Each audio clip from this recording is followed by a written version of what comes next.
I'm Master Lama Rasaji, and this is our Thursday Prosperity of Life edition of Rasaji Speaks. I hope you're having a great week.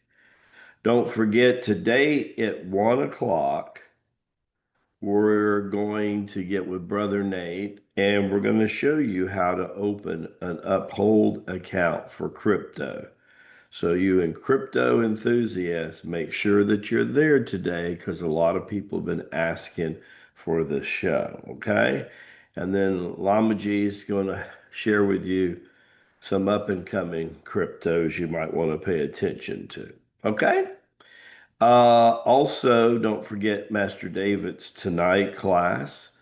And our early bird streaming for Boston is in place, but it won't be much longer. So just keep that in mind. If you're going to stream for Boston, then, keep all of that in mind.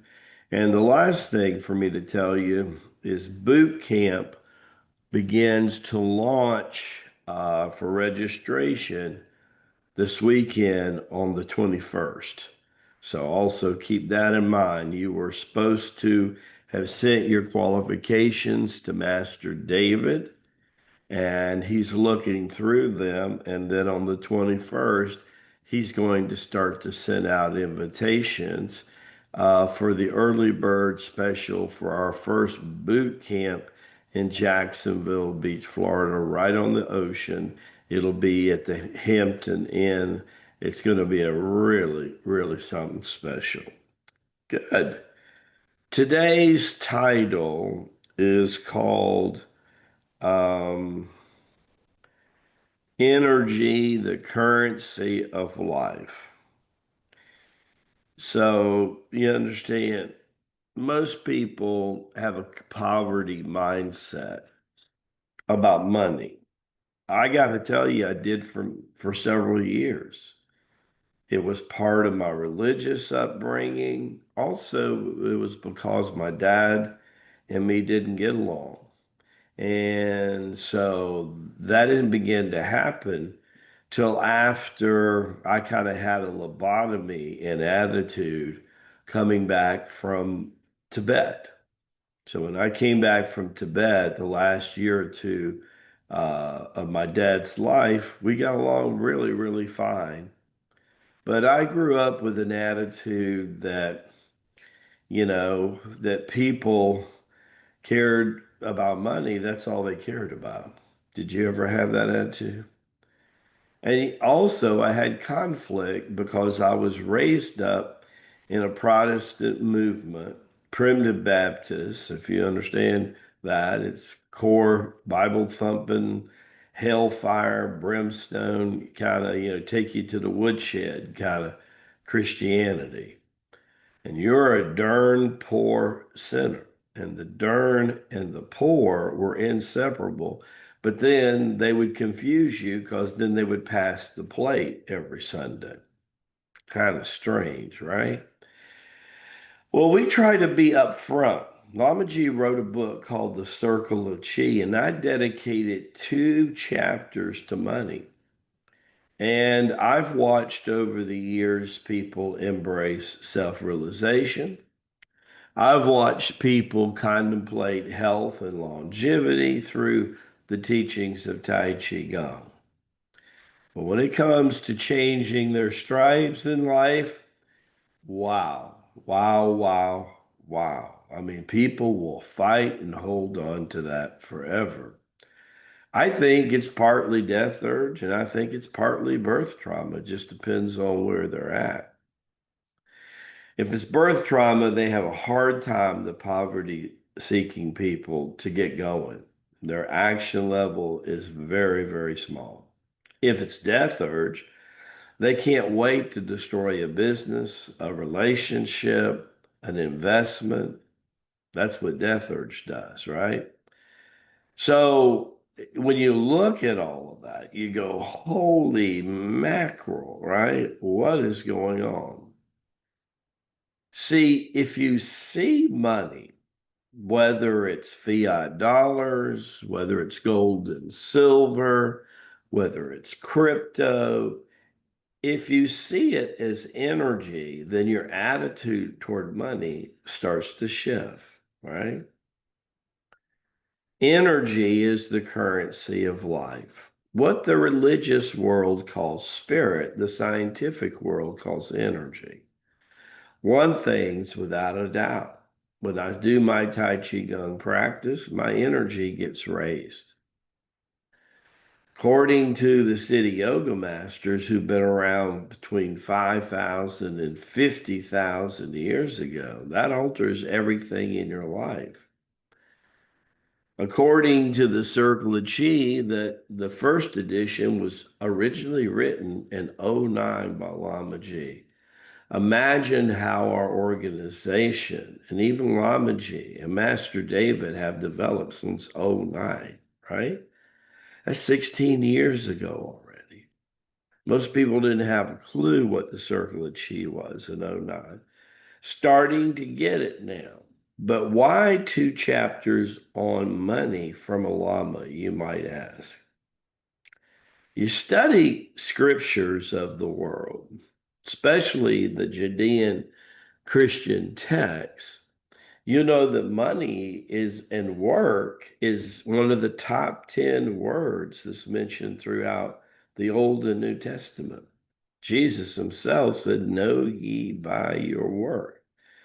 Lamasery takes it another step and says, "Know ye by your work and the quality of your work." Why would you work for no passion? Why would you work for just an existence? Master Rabbi Jesus, as we call him in the Lamasery, says, "These things I do, ye shall do." Maybe part of the reason is the church put this spin on Jesus's birth and Jesus's life, that he had no need for money, number one. He was born a pauper, number two, in a grotto. But they don't know what the Lamasery and Lamaji knows because we've been around for 3,000 years, 1,000 years before the birth of Christ. The Magi brought Jesus fortune. Why? Well, they knew what Jesus was going to do. They knew that he would have a pilgrimage that would last at least 30 to 60 years or more, and that he would plant the seed in the darkness that life existed beyond this world, that there's a spiritual life, a mental life, and a physical life, and not just a physical life. The Judas status quo of the time was that when we leave, we left, we're gone, it's all over, finish. Que pasa, goodbye, au revoir, right? You're out of here, right? Jesus said, "My kingdom is not of this world." So he planted that seed, the Prince of Peace. But the King of Peace, his mentor, Melchizedek, was not only a king of the other world, but he was also a king of this world. And that denotes part of the Lord's Prayer on earth through us as it is in heaven. The most important part of the Lord Prayer in this age of the Dark Power Yuga. What Melchizedek stood for is a vibration high enough. And then you have the Andeliverian patriarch Enoch, who was the father of Methuselah, right? Think about it. It was the father of Methuselah. And, you go all the way down through that lineage and you have Noah. So the richest man in Babylon's concepts were written on the 9 spiritual pillars of the science of abundance. And so it's interesting to note that prosperity is focused around those pillars. Give what you want. Share what you want to become. Pray as if it's all up to God. Work as if it's all up to you. Whatever you charge every day, increase the value with effort and service to the level of what you charge. And one day it might seem high today what you're charging, but tomorrow, based on you achieving that, it'll look like peanuts. And that vibrates a whole heck of a lot. The fifth one is master the first four to give you the foundation and see how the four interact with each other. Give what you want, share what you want to become, work as if it's all up to you, pray as if it's all up to God, and be of service every day higher than you were the day before. You can imagine when you blend those four together, the doors of the universe, including prosperity, open up for you. And then you really start to see money as energy. You'll be looking at it, you'll be exchanging coins, and you'll see the light and energy coming off the coins. See, the purer the gold is, stronger the energy and light. The purer the silver is, platinum, palladium, copper, precious jewels, emeralds, sapphires, diamonds, real estate, God's currency. Paul said, let us lay aside the dead works of the Christ. Let us go on into perfection.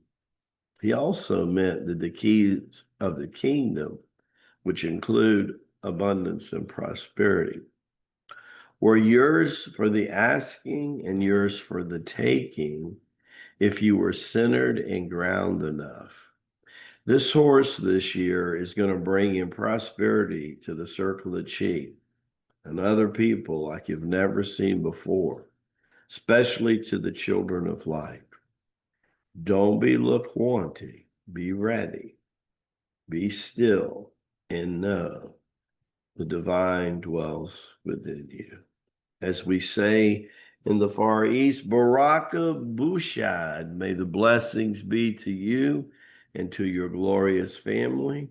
And don't forget to tune in today to a little discussion on opening an account for crypto, and we have a little bit of fun. Okay? And God bless you and your family. I'll see you tomorrow on Shangri-La's version of Rasaji Speaks. God bless.